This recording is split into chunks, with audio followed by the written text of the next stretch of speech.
All right, folks.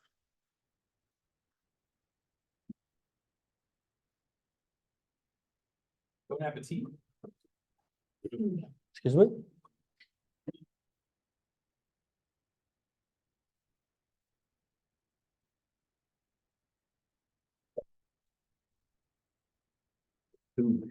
Let's go.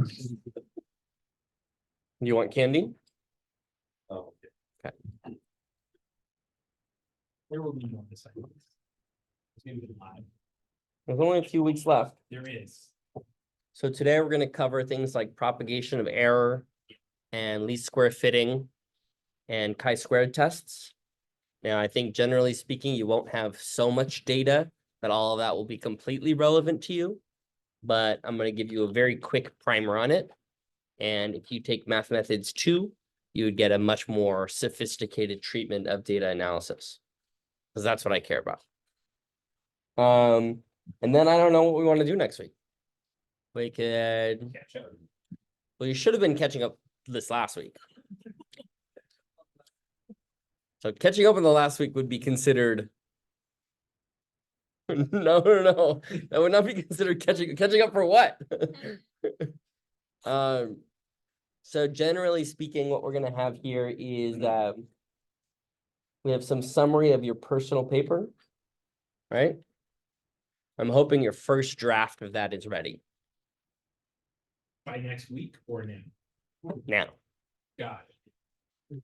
And I don't think that has happened. So that's okay. So maybe next week for class, what we'll do is we'll go back to that rubric and we'll do some peer grading and we'll do some, around the table trying to help people construct it, because that would give you a full week to make any edits.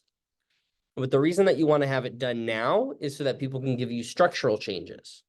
So when you bring it in, someone says, oh, this paragraph doesn't really do what you think it's doing, right? If you just write by yourself, this is often how we conceive of writers, right? In some like really cool table, and they got their pipe and their tweed jacket. They're sitting there by the candlelight writing all day. But in practice, this is not what happens. You send it to your co-authors many times. They send it back with revisions. You send it to someone else to help read. They send it back to you many times. The version on your, if you ever write, this is your final project version 1, that version number ends up in the 20s and 30s for real papers, right? Okay. So if you haven't started writing, you should be writing, right? Writing intensive class. Make sense? Everyone has data? All right. And you're going to give me a separate update, right? Okay. Okay. Questions about what is needed before the end of the semester? So what 3 things are you going to turn in at the end of the semester? Python notebook. Python notebook, good.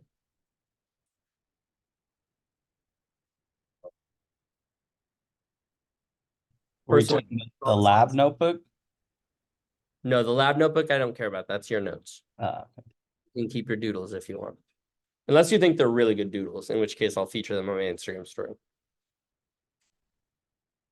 Review paper. Our review paper. So we have a literature review. We have a project, physical project that we're doing. And we have all the writing that we did the entire semester. And we're going to turn all these 3 in. And I'm going to look at them and I'm going to say good, medium, or bad. Right? What's the best way to fail this class? Not turning. Good. What's the second best way to not pass this class? Well, let's think about your total grade, right? Which of those 3 things do we think is the most important? Okay, they're all equal? I think the first. That's like. Yeah. I would argue that they're all equal. Okay. And the reason that I'm going to argue this is because even though the summaries are individually shorter, they demonstrate that you've been committed to reading this entire semester, right? The research paper is technically longer than the summaries, but you've worked on it for less time, right? Whereas the project demonstrates that not only did you do the literature review, but you also analyzed the data, you understood what you were doing, and you came away with something. Now, that may be a null result. You may show no correlation with the thing that you're trying to find. That's perfectly fine. So if we just use the most basic rubric, which would be 33 points for each of them, if you don't turn in one of them, you get a 66, maybe a C, maybe a C minus, maybe a D plus, right? Depending on how we look at the point breakdown, right? Wait, so the review paper is the 6 summaries divided into 1? Or the personal statement? No, personal statement is something you've already written that you turned in just for writing practice. The literature review is taking all of your summaries and turning them into something that communicate what the state of the art is on the topic, right? And it will require what types of things? What goes into your literature review?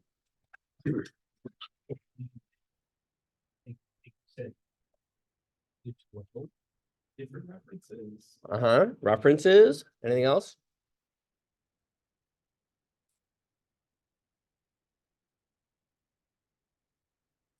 Summary, abstract. Yeah. Hourglass shape. Good. Okay, so they're all in here, right? Do we have access to that? I hope so. Yeah. I put it in the I chat. think it is, yeah. If you don't have access to it in Slack, let me know. I can also post it to Canvas. Canvas. That's more permanent I think sometimes. that's where I was looking at first, but yeah, it's Okay. So do we have questions about this so far? This is how we ranked them. Right? Up here, most important. Down here, least important. Yeah. what?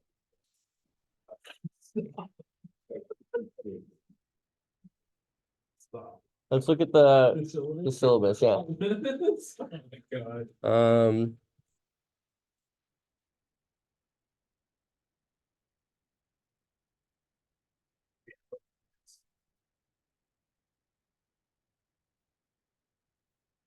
Let's go to this.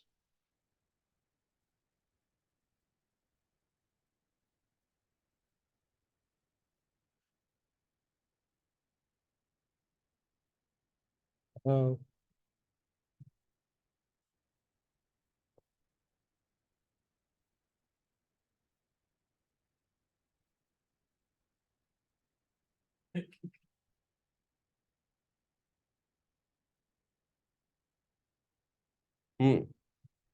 Not on there. I guess it's up to me then, huh? Oh God. A's for everyone? That's bold. That is very cool. No. I don't think everyone will get A's. But I don't think everyone will fail. That's fair. I'm pretty sure we'll use the full range of the grade distribution. We're gonna mean, like, that's the Mhm.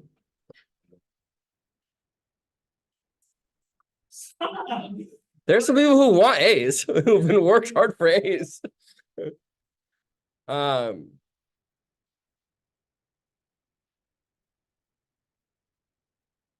Minimum C? If I have a minimum C, then what's the point of the D? just pass no pass. It means I'm a good teacher. I don't need that. If you want feedback, what do you do? No, if you want to give me feedback. Oh, so there's studies for both of your classes with me right now. And they're also findable on Canvas. I don't know. I think I did it. Last semester, I got like 2 people gave me studies. It's the 28th day. Maybe it's. I don't know. Let's look. I just remember thinking like, why are you asking me now? Can you wait until after the semester when I'm not having to do other stuff? Yeah, I don't know why they do it that way. Like having this like a review, you know what I mean? Like you don't. Well, because I think they want you to do it before you're really upset or progress. Oh, some people have already written them. Oh my god, so it was the 27th. No, Yeah, that's what it says, Oh. 11:59. Shit. Oh, final response. Can you open it back up or you have no No, power? I have no power over anything. Well, that sucks. All right, well, thanks for your input. Anyone who did it. No, I'm not saying that you did, but I'm Yeah. saying if you did do it, thanks for your input. Um, Damn. No, Yeah, we'll just. and I do appreciate the feedback. You know, I try to make the classes better every year. But yeah, it's weird that they don't even put it to the end of the month. Yeah, that was such a weird time. Okay. So that's the end of the semester, right? Turn stuff in, do work, turn stuff in, do work, turn stuff in. So if we've done like all three term all in. Yeah. Little likely chance to pass. Pretty high. Yeah. Almost 100%, right? Let's say you do medium on all three of them, but you did all three of them. What do you get overall? A C, right? If you don't do any one segment, that's when you get in trouble, right? You say to yourself, well, I'm just going to focus on blank because these other things aren't important, right? That's how you're setting yourself up for failure in anything that you do. Yeah. So if we've done the personal statement, it's not great. So focus on the other two first. Or You keep saying personal statement. Not personal, just summaries. It's like. So the summaries are different from your personal. You wrote a personal statement for GRFP. So you have summaries that you wrote for papers, right? Each one of the papers you wrote a summary for, right? So that's one thing. That's one of the things. Yeah. All of those summaries, everything you've written that's not those two other things is one thing. All right. Let me write it down. Yeah. The 6 summaries, and then there's the big one. make one. That's one thing. He said personal statement's not one. He's saying he thinks he's saying something, but Yeah. It's all. it's not meant to. Yeah. Okay.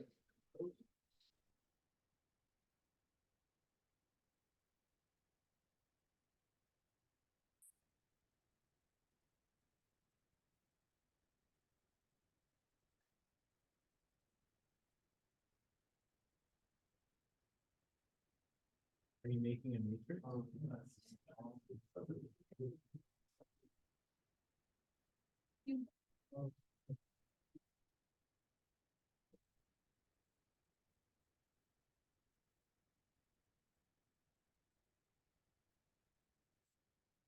I feel like that was a missed opportunity to make a Mickey Mouse head.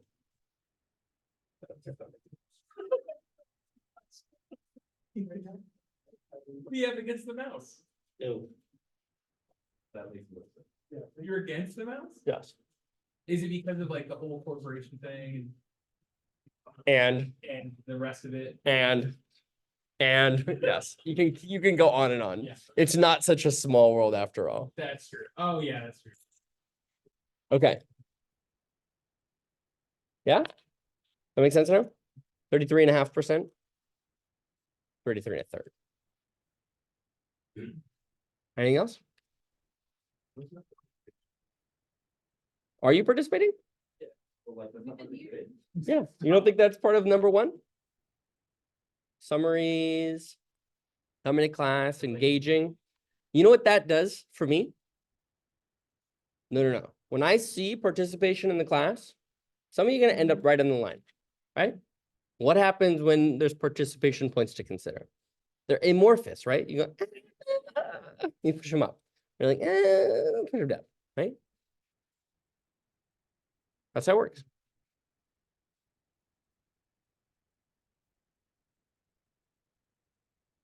Anything else?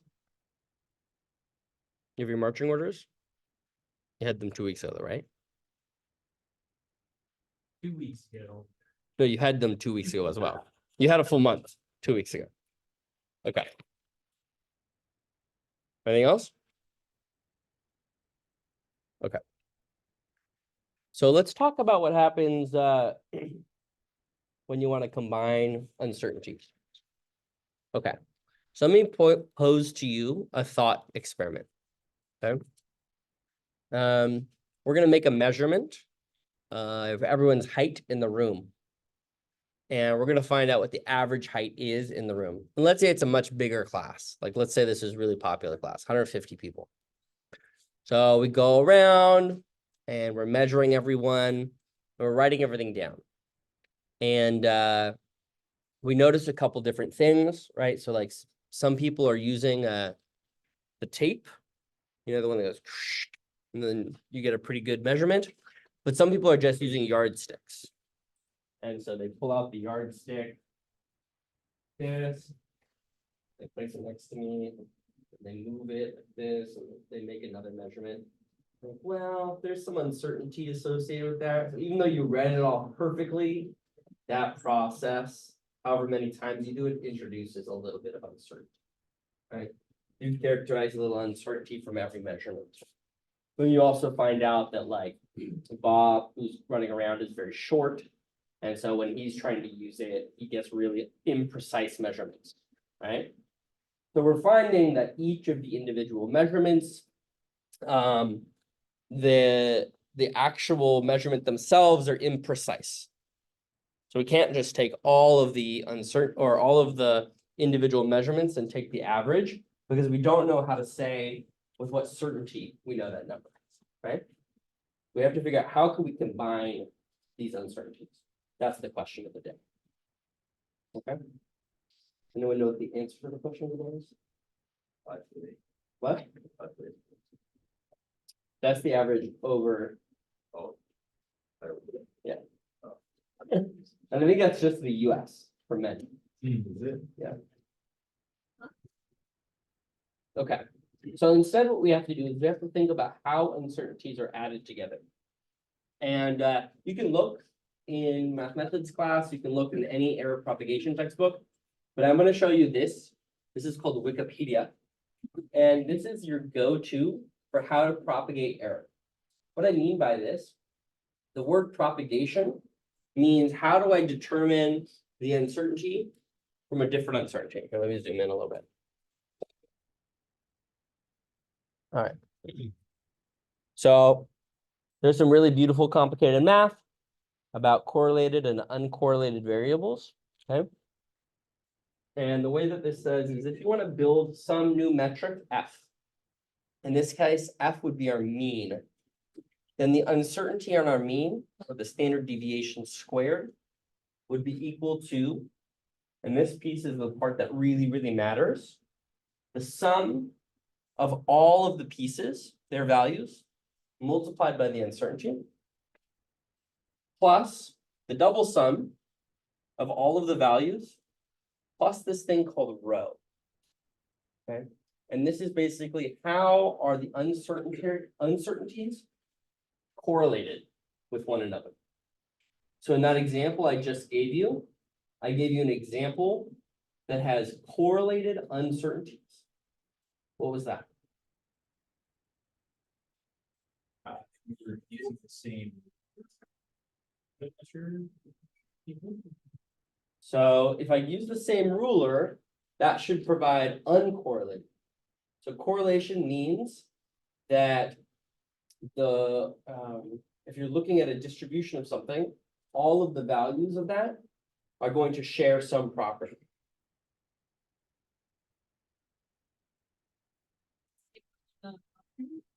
Yeah, but the same ruler is giving you the same properties for all your measurements.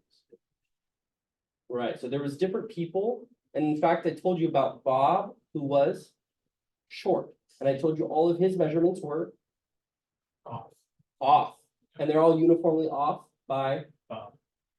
Bob. Yeah. Bob did bad measurements, so all of Bob's measurements are correlated, right, by the fact that he did a bad job on tall people, right, and he did a fine job on short people. So now you have correlated errors, right? Uncertainties that are related to one another. Does that make sense? We won't have these in real life, but this is an example of when you would have to take into account this second term. Thankfully, in most of life, almost all of our errors are random. right? So your hand slipping while you take the measurement, or the uncertainty in the number of photons you collect from your CCV, those are all random, and they don't matter between one and the other. Correlation means that one impacts the other, right? And in this particular circumstance, this one here is the only one you care about. And in fact, this is pretty straightforward. It says that if I want to find the uncertainty, I add them in quadrature. You heard that before? Quadrature? That's just instead of adding them by adding them 1, 2, 3, 4, plus, you square them before you add them. So this is squaring A and sigma, and then adding all of the individual measurements. Okay? All right. What this means is when you get down to the very bottom, if you're taking a mean, an arithmetic mean, which is your normal mean, then the result is the standard error on the mean. And this is the major result that I want to start you with today. Okay. That says that if I take lots and lots of observations, I can make the uncertainty get smaller, but can I ever make it go to 0? No. And in fact, square root n has diminishing returns, right? So how does square root n look?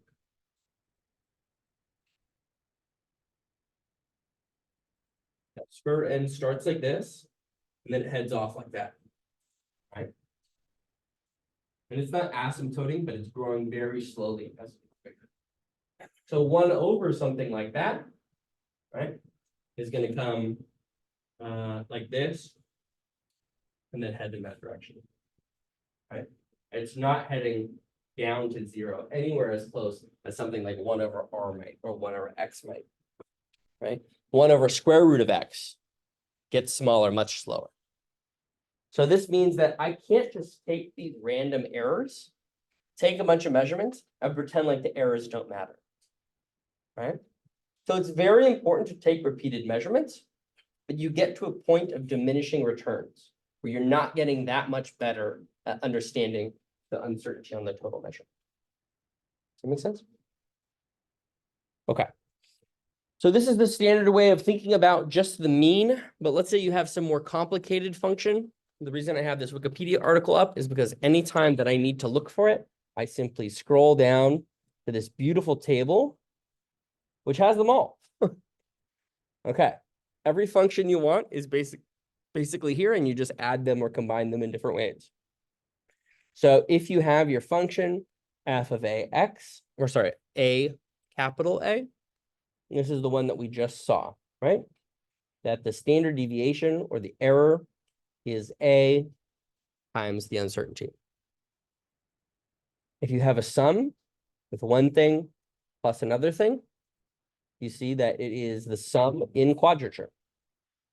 And if A equals B, then this is the mean, right? Like 1 over n. Okay. The difference here becomes the sum. Oh no. The difference here becomes the sum. Their division becomes the sum. Their multiplication becomes the sum. They're always added in quadrature, but the way that they're constructed is slightly different. Does that make sense? And these are fully generalizable. So if you have 10 terms, A plus B plus C plus D, just add those terms on. And the only thing you have to keep in mind here is that we in this class are probably not going to deal with correlated uncertainties. So anytime you see sigma AB, this is the correlation between the variables A and B, which we don't have here. So just ignore that part. Right? That makes sense? So if you have some other functions, they all go down here. If you have a function that isn't in this list, I'd be shocked. Okay. Questions, comments, concerns?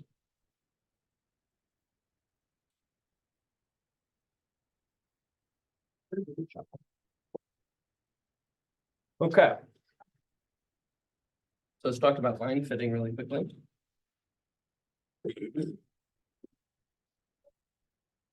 Yeah. Line fitting? What's line fitting? Yeah, have you seen that before? Yeah. Everyone's seen it. Connect the dots. You want a line that like passes through not just the points, but also the uncertainties as well.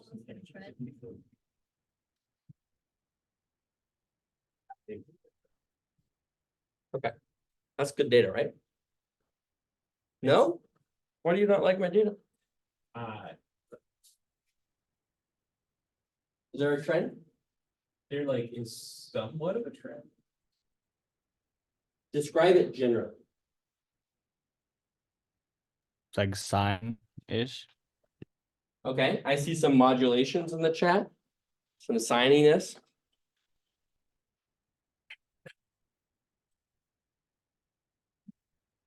Are there low values in the bottom right? Yeah. No. Are there high values in the top left? So if I think about it like this. Okay.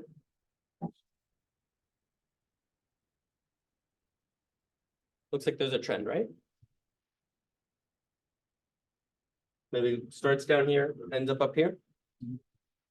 What's that? Okay. So our instinct will be to connect every point. Is that necessary? What's that? That's called overfitting. So this is really important to keep in mind because we don't have access to a lot of information. Because we don't have access to a lot of information, right? Let's say we take 10 data points. How many individual parameters can we know from a 10 data point data set? Let me ask this a different way. I just said a lot of words all at once. Okay.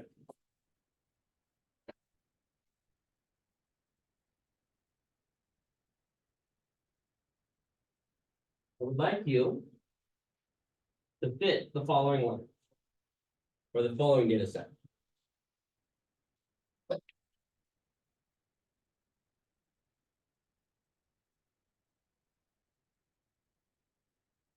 What's that? Connect the dot Connect the dots. So how would you do that? How would you do that? using a straight edge. Just Mathematically. oh, got it. Rise over run. There we go. Yeah. So rise over run gives you the Slow. Yeah. and then what else would you have? The y-intercept. Okay, so this is y equals 0, right? This is some number 10, minus 10, right? So I could get something like b from here, right? And over here I could get, well, this is b, actually, this is m. Yeah. It's been a while. You're right. Okay. All right, and so I could say, let's draw a line through both of those. Y equals m x plus b. Good. 2 points, 2 parameters. Okay. What if I had a third point? That one sucks. Now, does the line fit still work? No. The straight line fit doesn't work. That's true. So could we do like? Yeah, so we could add another term, right? You could say, well, all right, this is garbage. So let's say that y is equal to some coefficient a, x squared plus bx plus c. Right? And that would perfectly fit the picture. Right? Yeah. Okay, what if I added a fourth point?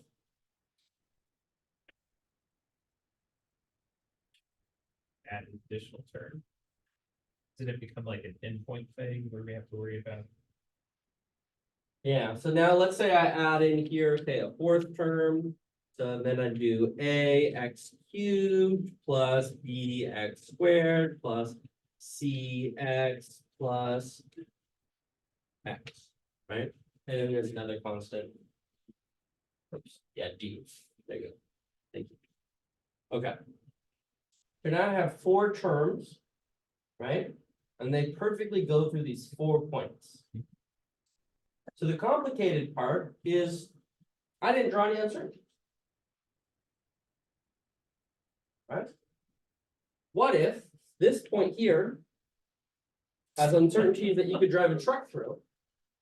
And this point here has really baby small ones, and this one here has really tight ones, and this one here has massive ones. Are we allowed to neglect them then if they have such high uncertainties? Okay, neglect is not something we ever do with data.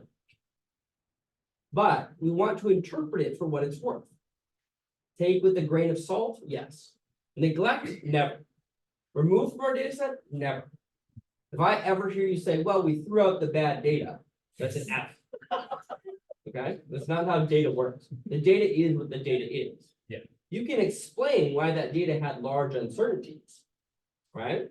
You say, well, we measured it down here, but we was during an earthquake, so we think that it's actually probably up here. But you don't know, right? What this reflects is that there's a large amount of uncertainty. Okay. So we had all these wonderful equations. We had y equals ax plus b, right? Something like that. And all these other ones. So which of these is valid? Yeah. Why the first one?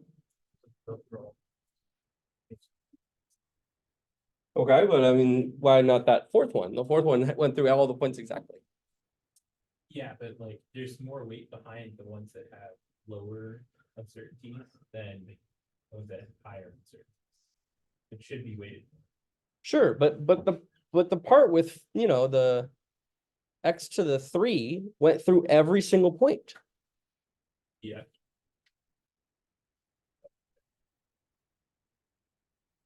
The other points aren't as important. You keep saying that, Yeah. but I don't care. I'm telling you that this goes through all of them. Both of them go through all of them. So you have two models that both of them go through all of the points. Yeah. It doesn't reflect what? Like you're not considering. I mean, you went through all the uncertainties. Yeah. Right? Generally speaking, what we're going to aim for here is simplicity in the model. Okay? And the reason for that is you are looking for trends that stick out from the data. So when I looked over here and I saw this increasing to the right, what I saw is something obvious. If I look at the data and it's all scattered and there's no clear trend, then there may be nothing to fit.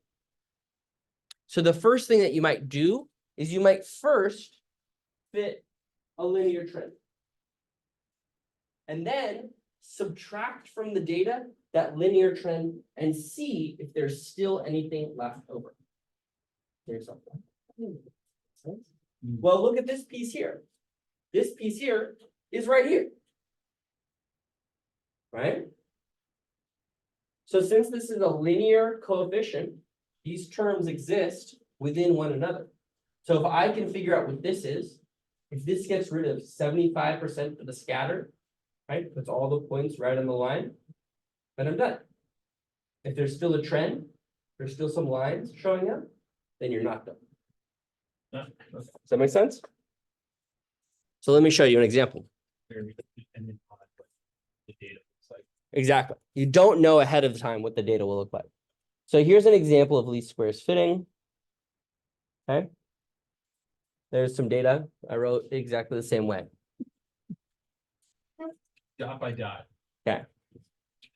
When you subtract from the data some function that you fit, and you subtract from the data, and you plot the points again, we call that the residual. What's left over?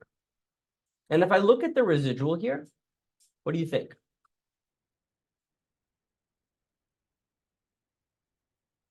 Here's 0. That is the residual you're saying? Yeah, so this is someone who plotted the corresponding X values against their residual. So the original data minus the fit that they made to it. There isn't like a clear sign of correlation anywhere, so they're probably Yeah. not done. Well, you want something that looks scattered at the end. You do want that. You're expecting that at the end of it, if you've already captured all of the physics, then all you're gonna have is up and down around the mean. Let me show you an example where it's not done. Okay? Here's an example where the same residuals were plot for something different, right? But now instead of being grouped around 0, they're grouped around, yeah, something like X squared, right? You can just see that in the data. Right? So now you could fit an X squared term and see what's left over. Okay, I see. Does that make sense? Okay, so you create some function. You start with this. Then you say all of my data exist at point B, point B, point B, point B, point B, like that. And then you find out all your Y's, right? And this will give you some predicted value at the location of your data. Right? And then you can plot those values by subtracting the difference. And if your model did a good job, it should look completely scattered. There's a statistical way of figuring out whether your data is good. And that is by looking at the sum of the residuals. So you may have heard of the sum of least squares. And you're saying, what the fuck does that mean? Well, that's what it means. If I scroll up here, I'm saying the sum of the residuals, and the residuals is the original data minus the function that you created with whatever the original data X was and whatever parameters you found. So just to be sure, lower the value is.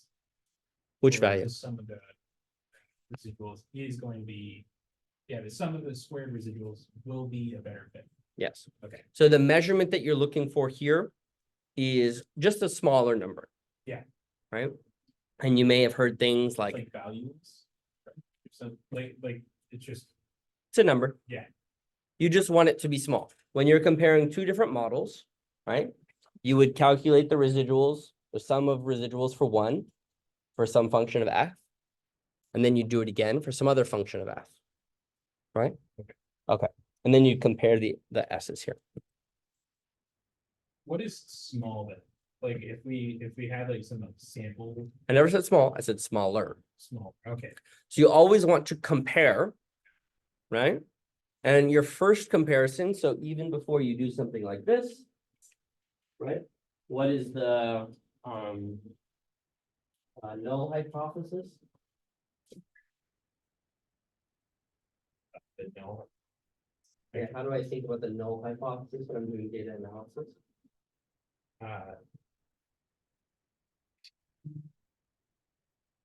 it's What is a null hypothesis? like you don't learn anything new. Is what I'm guessing. If it doesn't what? If it doesn't help.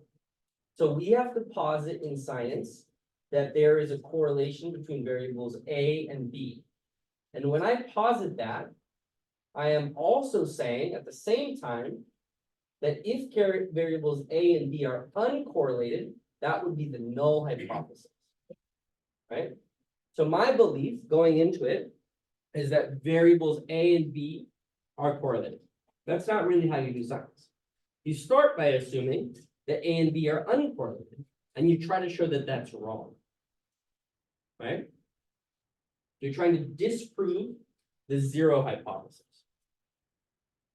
So if I wanted to prove that A and B are uncorrelated, how would I write that? In terms of these variables.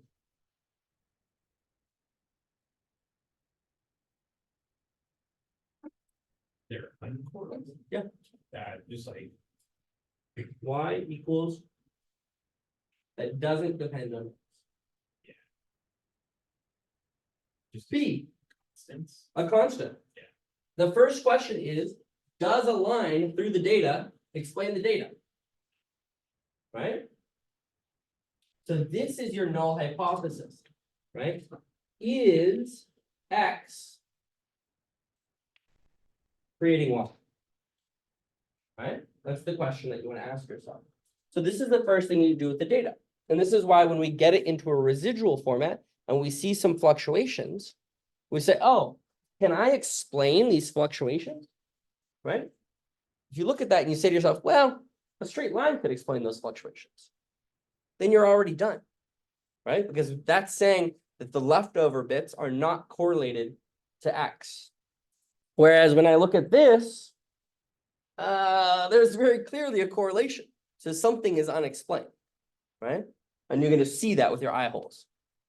Does that make sense? Now you could run, in this other one here. You could run a 40-degree polynomial fit, and you could hit every single point, right? That's what the Taylor series allows us to do.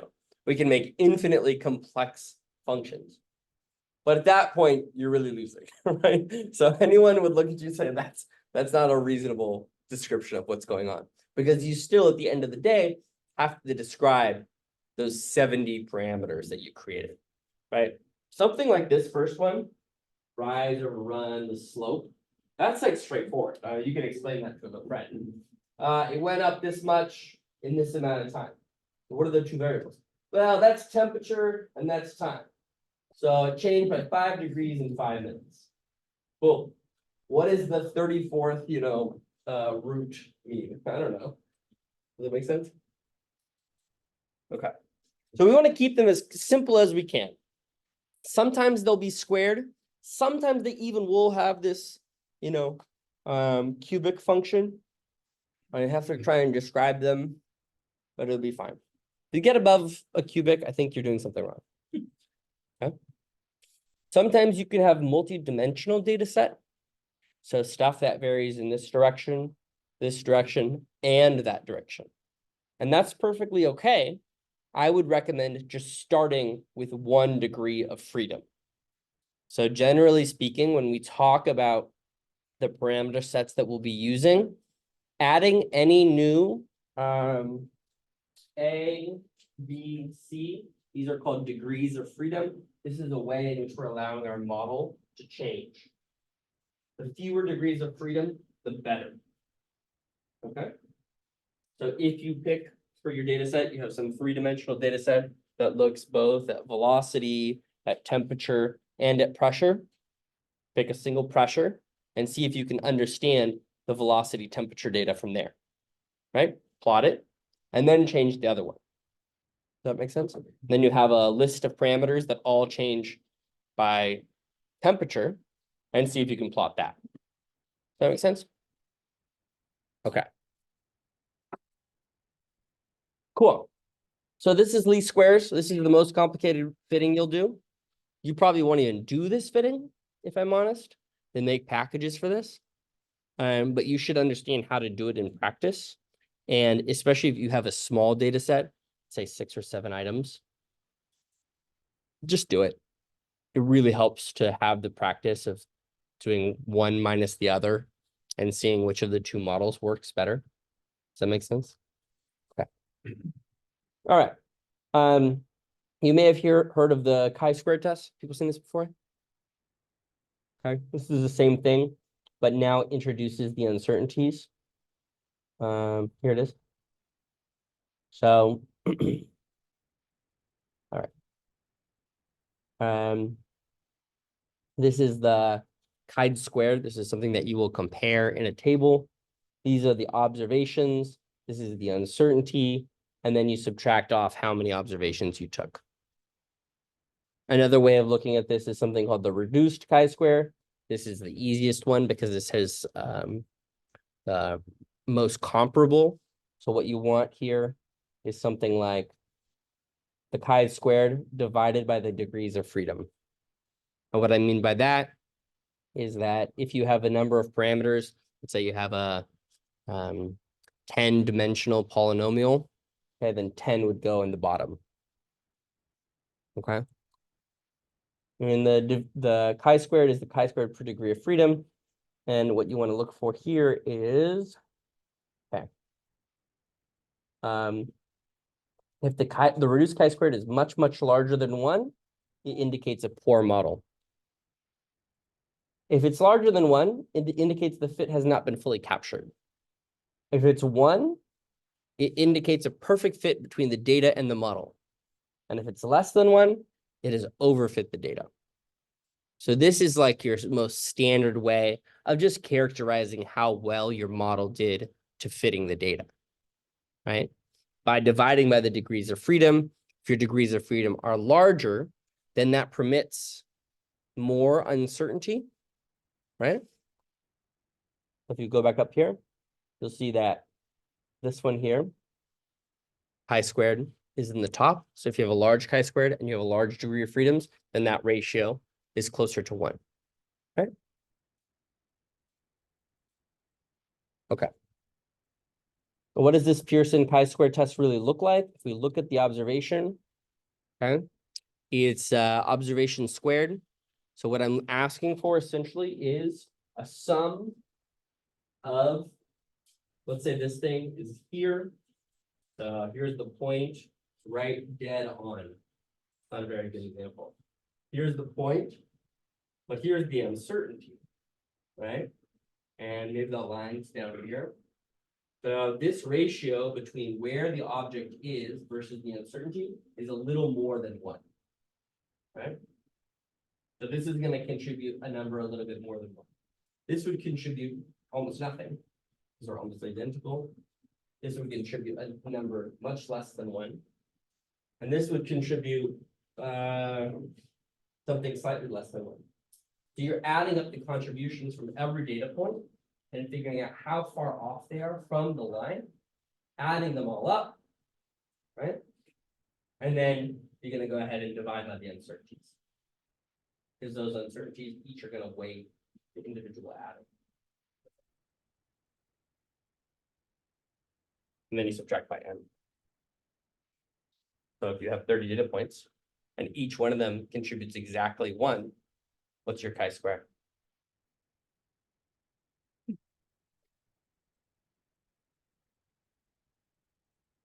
Let's ask this again. 30. Hey, what does this point contribute?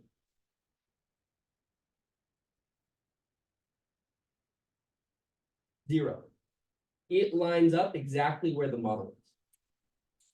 This one here is well outside the model. But the uncertainty is slightly less than where I expect it to. So I have an expectation that it would be here. In this line, right? What does it contribute? A lot. Slightly more than 1. Right? What about this one? Slightly less than 1, because the point is here. Right? So this is adding 1, this is adding 2, this is adding 0 and 0. Okay. If I have 30 points, some of which are larger, some of which fall off the line, some of which fall on the line, right? But they each average to 1, then this piece here gives me 30. And I subtract how many points I have, which was 30. And that would be a chi-squared of 0. That would be a perfectly described model. I went through every single point right on the boundary. We practiced that. Does that make sense? So this is how we functionally think about chi-squared. It's saying how much difference is there from where I expected it to be while taking into account the uncertainty in the observations themselves. Okay. Okay.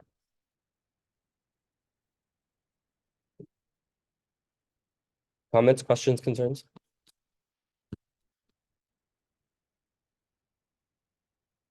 Okay.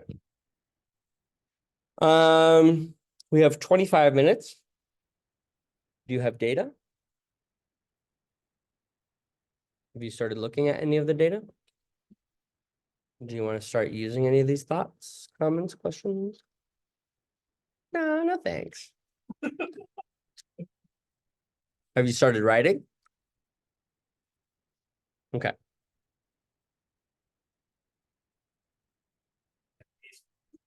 I don't know. They're building too, so. They are. Okay. So let's stop here.